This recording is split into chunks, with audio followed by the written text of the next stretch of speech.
Olá, meus queridos alunos, aqui é o Wesley, professor de História. Nós vamos falar sobre as civilizações fluviais.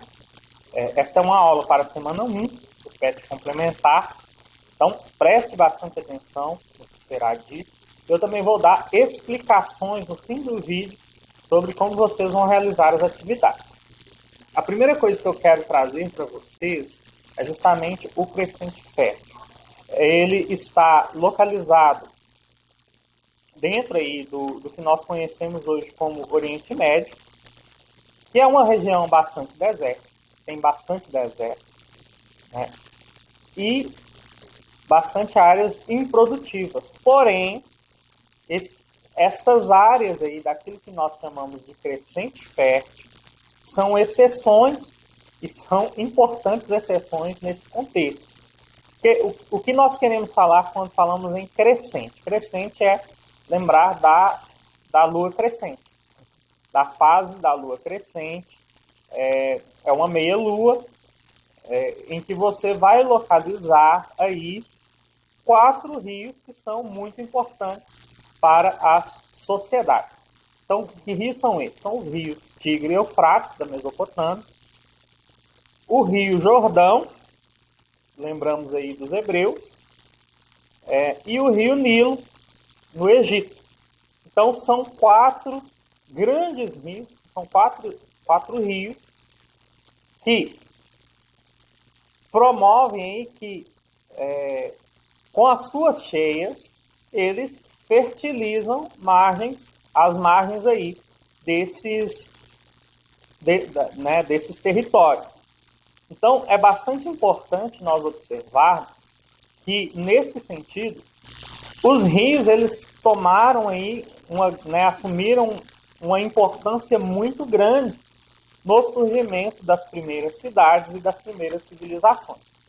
Então, as cheias desses rios fertilizavam as margens, o que fez com que os povos se estabelecessem nelas para desenvolver a agricultura. Então, tanto na Mesopotâmia quanto no Egito, e depois nós vamos ter aí os hebreus se estabelecendo aí próximo ao Rio Jordão, eles vão buscar estas áreas aí próximas para se desenvolver a agricultura.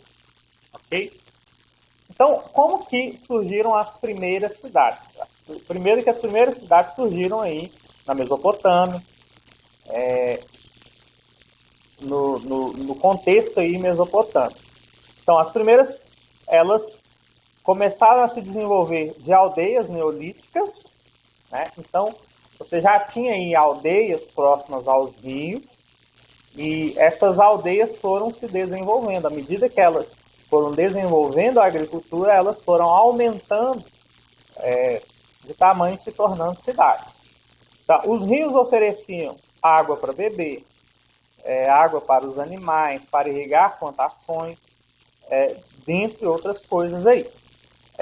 Com as cheias, os rios também ofereciam grande quantidade de matéria orgânica, grande quantidade de humus, que faziam que o solo das margens se tornassem próprios para o plantio. Então, a fertilidade, né, hoje, talvez se você tem uma horta em casa, se você tem um sítio, seus pais, seus avós têm um sítio, eles usam matéria orgânica esterco, né, que é cocô de vaca.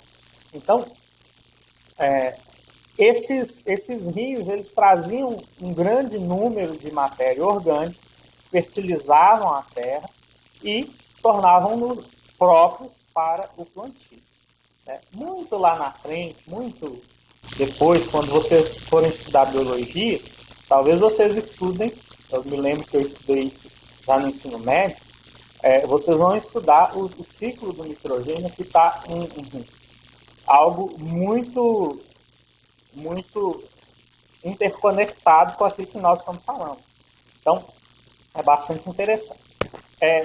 Então, essas áreas ficavam próprias para o plantio, e aí essas civilizações, essas sociedades começaram a se desenvolver às margens dos rios. E não foram só dentro da região do crescente fértil, apesar de nós estarmos dando esse enfoque, nós temos também no Oriente a Índia e a China, que surgiram aí próximas aos rios, né? De sociedades que foram surgindo aí próximas aos rios. Okay?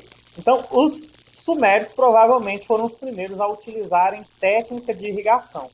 Quem são os sumérios? São povos mesopotâmicos. Então, é o primeiro grande povo, o primeiro grande império que surgiu dentro da Mesopotâmia são os sumérios. E ali eles utilizavam técnicas de irrigação na sua lavoura e eles começaram a construir canais, diques, represas para o melhor aproveitamento desses rios.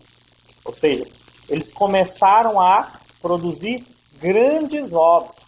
Presta atenção nessa situação. O melhoramento das técnicas provocou uma revolução. Então, primeiro, quando você tem a irrigação, quando você tem tudo organizadinho ali, a produção vai aumentar e vai ocorrer que um excedente de produção. Então, as pessoas terão mais produto do que elas podem consumir. Então, isso vai fazer com que nasça o comércio, isso vai fazer com que pessoas tenham tempo para se dedicar a outras funções, por exemplo, o artesanato, ou produzir outros utensílios aí dentro da metalurgia, dentro de outras áreas aí possíveis. Então, vão surgir trabalhadores especializados em outras áreas que não a agricultura. Então, o número de agricultores vai diminuir um pouco, mas existirão aí pessoas que estarão ligadas aí ao artesanato, a outras áreas aí. As aldeias cresceram porque a população aumentou e as pessoas passaram também a se especializar. Isso é o que eu acabei de dizer. Ok? É interessante que nós percebamos também que com o surgimento das cidades, nós vamos passar a ver o desenvolvimento de uma civilização. E o que é uma civilização? Corresponde a uma população que se estabelece no território, desenvolve um sistema de valores e características culturais semelhantes. Então, esse conceito aí de civilização ele vai nos acompanhar durante todo o sexto ano. Quando nós trabalharmos a Mesopotâmia, aí depois nós vamos trabalhar o Egito, depois nós vamos trabalhar outras sociedades da África, depois nós vamos trabalhar as sociedades do Oriente, né, chinesa e indiana, depois nós vamos trabalhar a Grécia, a Roma Antiga. Então, tudo isso vai estar contemplado nesse conceito de civilização. Então, são pessoas que são, né, um determinado grupo que ocupam um território e desenvolvem um sistema de valores e com características semelhantes. É interessante que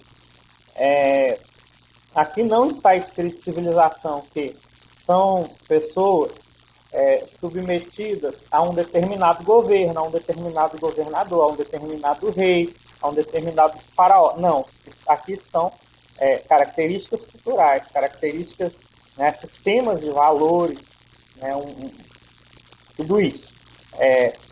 Então, entendendo o que é civilização, nós vamos perceber que com a necessidade das cidades de fazerem grandes obras para aproveitar melhor os rios, para profissionalizar mais a agricultura, né, para trazer uma produção ainda maior, nós vamos ter que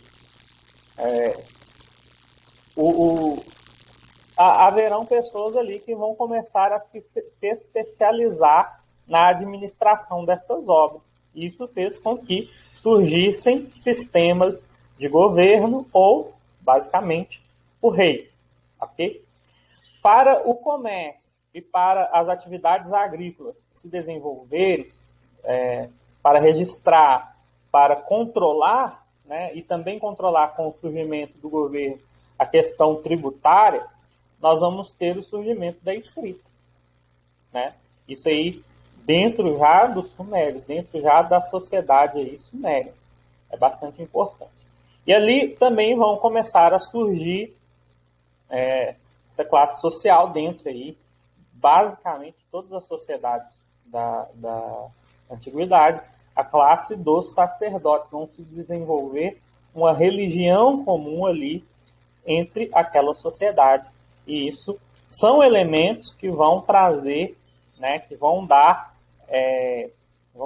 corpo àquilo que nós chamamos de civilização, ou seja, um governo organizado, um sistema de escrita, um sistema de tributação, e também os valores culturais e religiosos que estarão reunidos ali daquele povo. Okay?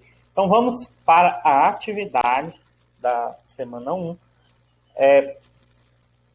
Será apenas uma atividade. Eu coloquei aí 2 textos, né? O primeiro, Oração do Nilo, é extraído aí da literatura primitiva oriental, é um texto de domínio público.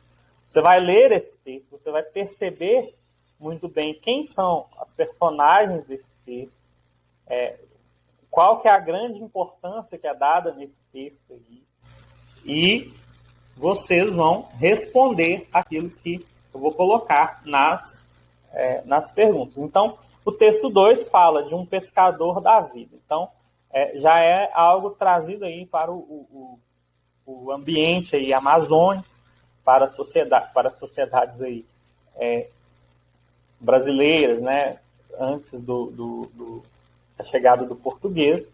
Então, percebam os 2 textos, leiam com bastante atenção para que depois vocês respondam as perguntas do que os poemas tratam, né? Então, se você fizer a leitura atenta, você vai conseguir perceber quais são os personagens que aparecem no poema. Quais são do Rio Nilo?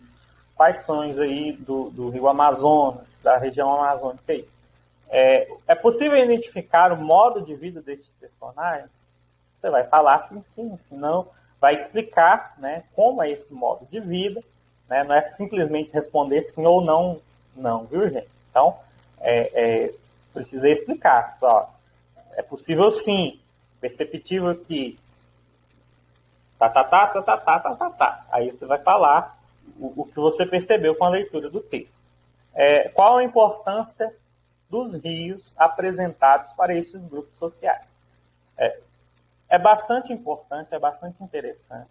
Vocês perceberam que os rios tiveram grande importância no surgimento das grandes civilizações, das primeiras civilizações e das primeiras sociedades organizadas aí. Então, eu creio que estará muito tranquilo para você fazer essa atividade. Bons estudos, boa semana. Deus abençoe você.